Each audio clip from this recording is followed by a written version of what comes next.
वाली राम संवाद। वाली को पृथ्वी पर गिरते देख राम और लक्ष्मण उसके पास जाकर खड़े हो गए।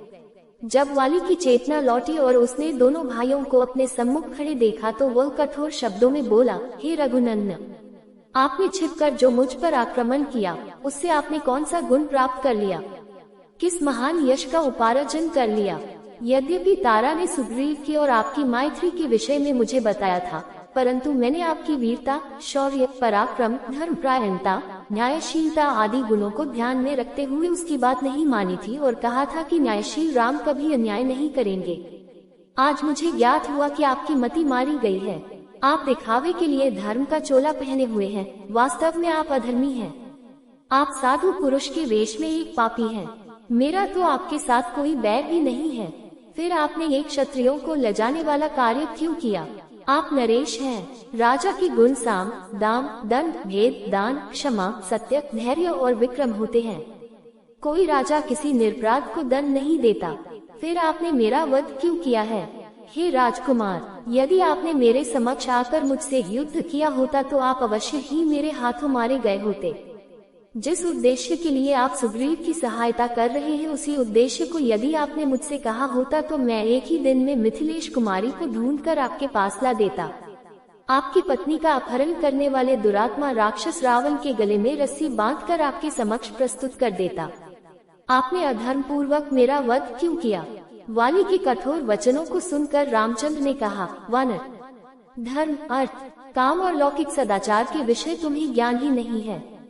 तुम अपने वानरोचित चपलतावश तुम व्यर्थ ही मुझ पर क्रोधित हो रहे हो। मैंने तुम्हारा वध अकारण या व्यक्तिगत बैरभाव के कारण से नहीं किया है। सौम्य, पर्वतों, वनों और काननों से युक्त संपूर्ण भूमंडल इक्ष्वाकु वंश के राजाओं की है। इस समय धर्मात्मा राजा भरत इस पृथ्वी का पालन कर रहे हैं। उनकी आज्ञा से हम संपूर्ण पृथ्वी में विचरण करते हुए धर्म के प्रचार के लिए साधुओं की रक्षा तथा दुष्टों का दमन कर रहे हैं। तुमने अपने जीवन में काम को ही प्रधानता दिया और राजोचित मार्ग पर स्थिर नहीं रहे। छोटा भाई, पुत्र और शिष्य तीनों पुत्र तुल्य होते हैं। तुमने इस धर्माचरण को त्याग कर अपने छोटे भाई सुग्रीव की पत्नी रुमा का हरण किया, जो धर्मानुसार तुम्हारी पुत्र वधू हुई। उत्तम कुल में उत्पन्न क्षत्रिय और राजा का प्रतिनिधि होने के कारण तुम्हारे इस महापाप का दंड देना मेरा कर्तव्य था। जो पुरुष अपनी कन्या, बहन अथवा अनुजवधू के पास कामबुद्धि से जाता है, उसका वध करना ही उसके लिए उपयुक्त दंड माना गया है। इसीलिए मैंने तुम्हारा वध किया। वानर श्रेष्ठ, अपने इस कार्य के लिए मेरे मन में किसी प्रकार संताप नहीं है। मैंने तुम्हें तुम्हारे पिछले पापों का दंड देकर आगे के लिए तुम्हें निष्पाप कर दिया है। अब तुम निष्पाप होकर स्वर्ग जाओगे। राम का तर्क सुन वाली ने हाथ जोड़कर कहा, हे राघव, आपका कथन सत्य है। मुझे अपनी मृत्यु पर दुख नहीं है। मेरा पुत्र अंगद मुझे अत्यंत प्रिय है और मुझे केवल उसी की चिंता है। वह अभी बालक है, उसकी बुद्धि अभी परिपक्व नहीं हुई है। उसे मैं आपकी शरण में सौंपता हूँ।